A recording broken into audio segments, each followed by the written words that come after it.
All right, 19.4 has been announced and it is a doozy.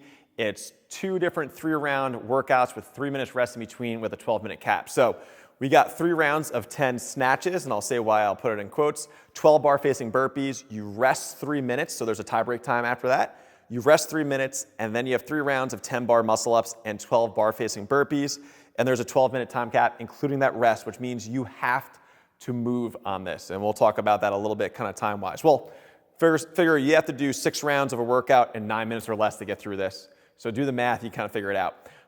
And like my friend behind the camera right now said, why 12 burpees, why not 10? That's exactly why, because 10 is okay, and most of us probably make 10 a nice easy number in workouts, where 12 just makes it suck just a little bit more, kind of mess with the people. So we're gonna go through, oh, by the way, scaled, it's 65-45, very light. And then it's chin over the bar pull-ups, and then you actually are allowed to step over the bar for those bar facing burpees. Now snatches is in quotations because it's just ground to overhead without the bar coming to your shoulders. So you cannot clean and jerk it, but you can muscle snatch it, power snatch it. You can go into the squat if you really want to. There's no reason to do that really with the weights in this workout, because RX, and unfortunately I forgot to put up, is 95-65, lightweight on those snatches, especially for 30 reps in a 3-round workout.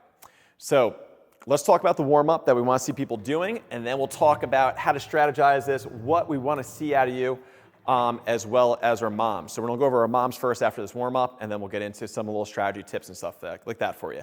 So I want you to row or bike for 3 minutes. Just want to get your heart rate up, get your legs going, get the blood flow going. We're going to do 5 walkouts. You can go sumo walkouts. We want to try and keep your feet close on this one. 5 hips down push-ups. That's exactly what it sounds like, all right, where you just keep your hips down, come on up.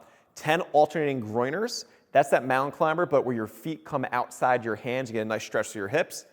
10 alternating squat plus thoracic rotations. So if you don't remember that one, you're gonna hang out on the bottom of the squat, rotate up. You might have heard a crack there.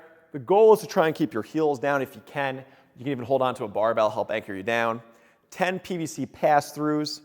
10 Scap Pull-ups. That's where you hang from the pull-up bar and you just move through your shoulders only. Try not to bend the elbows. 10 barbell muscle snatches, which some of you are strong enough to do this in the workout, and we'll talk about that. 10 behind the neck snatch grip push press, exactly what it sounds like, barbells on your back, dip, drive, lock it out. 10 barbell power snatches, and then 10 kips, nice and tight. Let's work on that technique on that kip.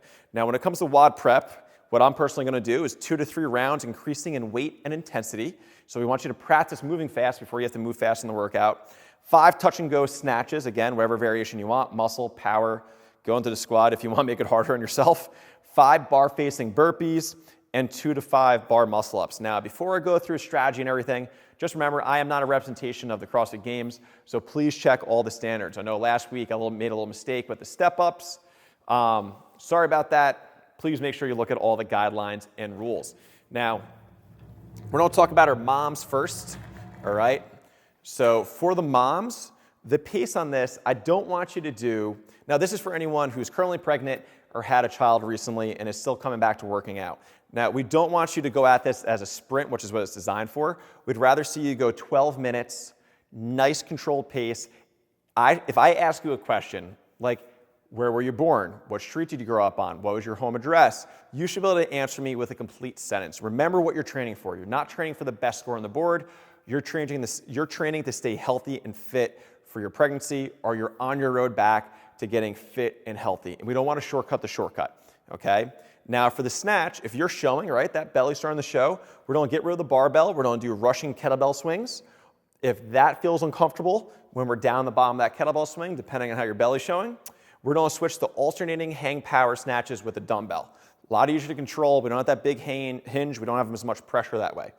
Now for the burpees, if burpees are an issue, especially if you're showing, right? If you feel uncomfortable doing them, we have nurpees, because I know some of you who recently had a child, it just feels awkward to kind of go down into that burpee on the floor. We can do nurpees, so no push-up burpees. You just go into like a push-up plank hold and back up. Or if that is uncomfortable and my moms who are showing, we can always do a box push-up into a squat. So what I'm talking about is really simple. Get that box set up, do a push-up, squat. The only thing I want you to be kind of aware of is if you're coning at all, we're going to change that push-up, make it a little bit easier. Maybe you have to change how you brace a little bit while you do it. All right, now bar muscle-ups. Please don't do kipping pull-ups or bar muscle-ups and stuff if you know you are pregnant, okay? We see a lot of people doing it, and that is their personal choice. From experts I talk to, or whoever they are, they do not recommend it. I just don't think it's worth it to take the chance, right? Remember what you're training for. Especially if you just recently had a child, that big extension, we want to make sure that our pelvic floor, our core is healed after that pregnancy as well. So we can go assisted pull-ups, so that's where you can almost step on a band and do pull-ups. You can use your feet to assist you, or we can also go to ring rows, okay? Assisted pull-ups also, we have a video on this ring row, ring pull-up hybrid. Works really well, but again, we want to see what's going on with our core. For my moms, if you're coning, we have to adjust the intensity of it so we can always make it a little bit easier. Or we can also, again, work on how we're breathing and bracing to kind of help correct some of that. Now, moms, remember, you're training for a different reason if you're pregnant or if you recently had a child. Remember the whole goal of working out. This is not supposed to be a test for you. You're moving, you're being part of the CrossFit community, and believe it or not, just you working out inspires so many people you don't even realize it, all right? Now, when it comes to strategy on this, first off, know the standards of the movements, right? Power snatch, ground to overhead in one motion, not ground to overhead anyway. Bar facing burpees, you are allowed to step up and down this year, but you must jump with both feet over that bar and face perpendicular. There's no white tape line. That's going to make life a little bit easier for those of us, our feet go a little crazy sometimes. Bar muscle-ups. Now, remember that the rule for bar muscle-ups are that the toes, any part of the foot, cannot go above the bar. That's how they switch it from like a glide kip to a kipping bar muscle-up. Your toes, your foot cannot go above the breaking line of that pull-up bar. At the top, there must be a lockout. So you can't just rotate around the bar with your arms straight. There must be a press at the top. And at the top, you're not allowed to sit down, take your arms off, and come back down. So we see people in class sometimes at the top, rest on that bar, shake it out. That is an automatic no rep for the CrossFit Games and for the Open, so it's not allowed. Make sure you look at some of those little details, especially after 19.3, watching all these people doing handstand push-ups that quite honestly did not count. And I know that's a rough day, and a lot of people are getting a lot of hate online for it, but it's what it is. Make sure you know the rules. All right, now when it comes to strategy, there are a lot of transitions in this, right? Snatch to burpees, from burpees to snatch, back and forth. You want to practice your transitions, and you want to get your bar and everything set up in the most ideal position. We'll talk about that a little bit when we talk about the snatch cycling. Since it is so short, you have to make it hurt. This is not something where you ramp up. This is not like the first workout where you have to find your pace. You have to make it hurt, especially that first interval, because you got to buy yourself some time. And 3 minutes is a lot of rest. So go there. Let's go for it. Outrun the pain train, because there is a tie break time after that first 3 rounds. So what I mean by outrun the pain train, anyone that's ever done like Karen or Fran, where as soon as you slow down, it's like all the suck just catches up to you and hits you. And 19.3 for me it was, I got done with the box step-ups, put the dumbbell down, and it's like every lunge and every step-up just caught up to me. All of a sudden, bam, I felt all of it at once. So we want to outrun that pain train a little bit. Now the burpee pace, fast is smooth, smooth is fast. Don't be that person that's trying to sprint burpees faster than they've ever done in their life, not breathe, look anxious, and just kind of look like you're flopping around the ground. You want to find the smoothest way you can be fast, because what we want to make sure you have is that you have a relaxed face, because the more tense your face is, the more tense your core is, the less you're going to breathe, right? And also, if you're one of those people where, hey, maybe that 95-pound snatch, that's a heavyish weight for you, it's going to kind of bang you up a little bit. Maybe those bar muscle-ups are hard, you're coming out of it not breathing well, you might have to use those burpees to get a little bit of wind, because ideally we're going touch and go in all these snatches. It's a lightweight, it's only 10 reps, we're going touch and go. All right. Now, touch and go can be muscle snatch or power snatch. Find what you can hold on to. And we'll talk about how to cycle that a little bit too later on. You're allowed to step up and down the burpees. I personally don't find it worth it with 12 burpees. If it was a longer workout, sure.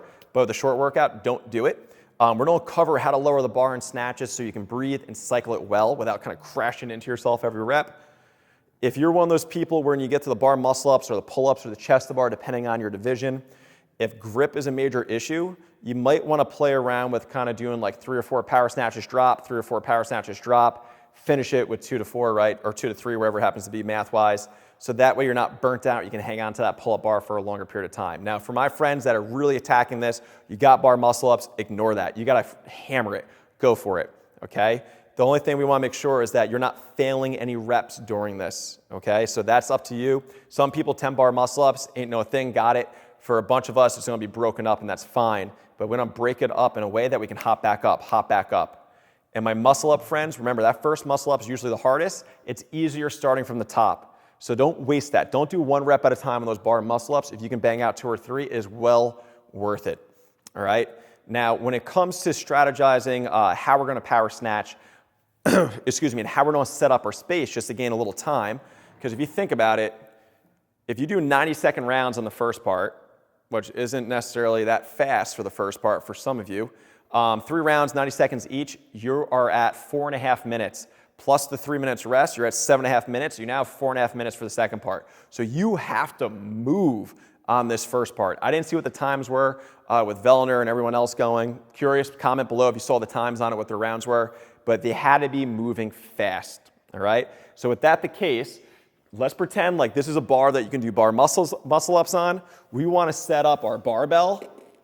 Bam, so it is right in front of you. You are good to go. So if I'm doing my power snatches, bam, bam, bam, I drop the bar, I can just turn around, hit it, drop, come back down, hit it. Even in a better scenario, just because I feel like I'm gonna personally breathe less during power snatches than I will on pull-ups or bar muscle ups or any other stuff, just for me personally, is I'm gonna try and face this way. So as soon as I hop down, I step to my bar and go. All right, same thing with those burpees and snatches. Ideally what I'm planning to do is after my last snatch, bam, I'm up overhead. I'm gonna bring it down with my hands. I'm gonna find out mid-workout if this is working for me. Come down, drop it the last second, so that way it's settled, and then I'm gonna drop into my burpees instead of being like, ugh, and now my bar's all crooked and all a mess, right? So we wanna set ourselves up for as much success as we can, and I feel like controlling that bar a little bit on that last drop is gonna be worth it. So whether or not I chase it down, or ride it down a little bit better, we'll find out, but I think I'm gonna make sure that it's controlled every rep so I can drop right into those burpees. Now when it comes to touch and go power snatches, we see a lot of people really mess themselves up, so we're gonna talk a little bit about what the bar path should look like to keep it smooth, how to breathe, everything like that. Now we did have a video before, you can search on our YouTube channel, just look up snatch cycling or power snatch cycling, I forget which one it is, it might be called barbell cycling, so you can see like kind of a longer video for it. So we're gonna cover this quick, and then we're gonna talk about just kind of hammering this workout, getting the right mindset, because you have to be a little bit intense for this one going out of the gate. So this barbell, we see a lot of people when they do power snatches, they come up, our muscle snatches, right? A muscle snatch, we don't bend our knees. Power snatch comes right up overhead. Now what we see a lot of time is people will get the bar overhead and they do this one. Bang, and then they ride it down. Takes a lot of energy out of you, and you might not realize it, but every time that bar really hits you, you're kind of tensing up and breathing out. So it kind of messes up your breathing rhythm, as well as you're not getting as much oxygen as you need. So when you're recovering later, you'll be better off, okay, for that second 3-round interval. So when it's up overhead, think about it. When it comes up, we come back a little bit, comes up, we want to just reverse it. And then it's a brush down the legs. Now, for all my Olympic weightlifting purists out there, people who said that what I just did, my hips were too high, we're not talking about lifting a maximal weight snatch. We're talking about cycling a lightweight fast. So for lightweight fast, you are going to be a little high in the hips. You are not going to get all the way down, hips down, knees out, a little bit more of a squat style at the bottom. You are going to ride high. You are going to blow out your hamstrings. You are going to be using your back more if you're trying to get this done fast. Okay? Now, with that being said, if you're someone with a history of lower back problems, don't do that. Okay? So again, just so you can see it, mid-shin, explode up. I'm gonna try muscle snatch as fast as I can. Get out of the way, it brushes right down. We don't wanna crack into our quads really hard. Now, if you're someone who's trying muscle snatches, in the second round, you get there and you're like, this feels hard, you start panicking, just switch to power snatches. Save yourself a little bit. Takes a little bit more time, but over the long run of this 12-minute workout, you might be faster. All right, now, since this thing has a 12-minute cap and you have 6 rounds to do, you have to get mean on this one. You cannot go in there timid. You cannot go in there questioning yourself. You have to have a game plan and drop the hammer and go for it. It's a short workout. You'll probably be able to redo it on Monday, but you need to get nasty on this one. We cannot have the whole like, okay, I'm just gonna see how it goes. Just gonna see how it goes. No, you need to be tuned in, aggressive, have that look like you're zoned in. You cannot go into this timid. If you watch the open announcement, you'll most likely see athletes kind of looking around, get the little shake, and they're just zoned in. All right? So don't be timid. Don't second guess yourself. There is no time to do this in this. All right? Hit it, drop the hammer. Let's see if you can outrun the suck train. If things start to go off, adjust and keep going. Good luck, guys. Love to see how you do in 19.4. If you know the split times of those games athletes doing it, post it below. I'd love to see what it is. Talk to you guys soon.